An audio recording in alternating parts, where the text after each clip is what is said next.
मित्रांनो, ह्या ज्या 2 दिसत आहेत ना, तर ह्या आपण एजामकडून आणल्या होत्या आणि ह्या मल्टी कलरच्या कोंबड्या जस्ट बुक झाल्या आणि आळंदीला गेल्या मित्रांनो. तर त्याचा व्हिडिओ तुम्ही पाहिलंच असेल. आणि थोड्या वेळाखाली काय झालं, बऱ्यापैकी इतका पाऊस मोठा आला, एक छोटासा सडाका म्हणजे थोड्या वेळासाठी सडाका होता, पण खूप मोठा सडाका होता. बऱ्यापैकी थेंबांची जी साईज असते ना, ती बऱ्यापैकी मोठी होती, टपोरी थेंब होते आणि त्याने ना बऱ्यापैकी झोडपून काढले आमच्या या कोंबडीला.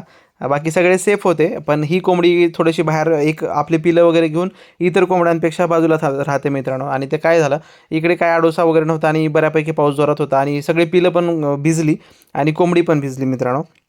तर हाय हॅलो नमस्कार, मी गणेश तुम्हा सर्वांचं परत एकदा स्वागत करतोय गावठी दरबार 1, गावठी दरबार 2 वरून आणि गावठी दरबार इंस्टाग्रामवरून सुद्धा मित्रांनो.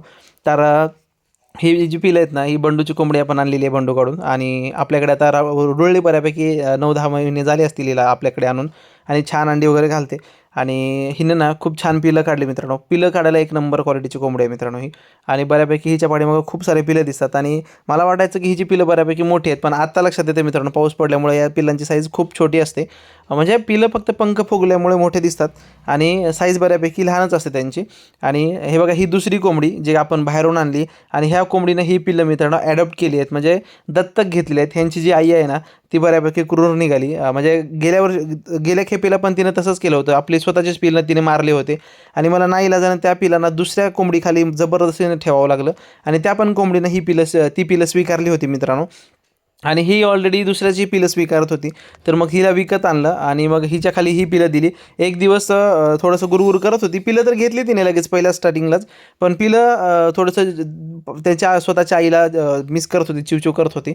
मग 2 दिवस फक्त ह्या पिलांना कोंडून ठेवलं आणि तिसऱ्या दिवसापासून ही पिलं ह्याच कोंबडीखाली राहिली आणि तिच्या आईकडे जात नव्हती. ही आई तिची आई मित्रांनो, सेंटरमधली ह्या पांढऱ्या कोंबडीच्या समोरची आई त्या पिलांची आई आहे. तर हिने पिलं मारली, त्यामुळे मग आपल्याला ती पिलं त्या कोंबडीला द्यावी लागली. पण ती कोंबडी खूप छान सांभाळते. आणि व्हायचं असं मित्रांनो, ही कोंबडी काय करायची, त्यांची रिअल आई ती पंख घ्यायची, तोंडामध्ये पंख पकडायची आणि आपटून आपटून मारायची किंवा मग बऱ्यापैकी त्यांचं आतडी वगैरे बाहेर काढायची. इतकं क्रूरपणे ती मारत होती मित्रांनो. आणि मग 2-3 पिलं तिने तसेच मारले आणि मग नंतर मग ह्या कोंबडीला मी आणलं आणि ह्या कोंबडीच्या खाली गेल्यापासून ना पिलं आता ग्रो करत आहेत मित्रांनो. त्यांचे पंखांची व्यवस्थित साईज वगैरे वाढत आहे. ती कोंबडी पंख पण त्यांचे तोडून टाकायची आणि बऱ्यापैकी चमडा वगैरे काढायची, खूप त्रास द्यायची ती कोंबडी, म्हणून तिला बाजूला काढलं मित्रांनो. आणि ही एक कोंबडी आपण बाहेरून आणली होती. तर ती पण कोंबडी खूप छान आहे. म्हणजे 2 कोंबड्या मला अशा भेटल्या की खूप छान. एक तर ही मायाळू कोंबडी आहे, म्हणजे पिलं सांभाळते, आणि ही पण कोंबडी खूप छान पिलं काढते मित्रांनो. म्हणजे ज्या कोंबडीखाली जास्त पिलं असतात ना, असं समजून जायचं की ती पिलं खूप चांगलं काढायला कोंबडी आहे. आणि ती तशाच मला भेटल्यासुद्धा, म्हणजे साईज पण छान आहे, हाईट वेट चांगलं आहे आणि पिलं काढायला पण एक नंबर क्वालिटीच्या कोंबड्या आहेत आणि 20-25 अंडी स्वतः पोटाखाली घेतात मित्रांनो. म्हणजे एवढं मस्त राहतात ते. आणि हा एक माझा कोंबडा आणि ही एक गळाकाटूची कोंबडी. हे दोघांची ब्रीड खूप छान पडते मित्रांनो. आता सध्या हिच्या खाली पिलं आहेत, आता अंडी वगैरे द्यायला चालू करेल ती मित्रांनो काही दिवसानंतर.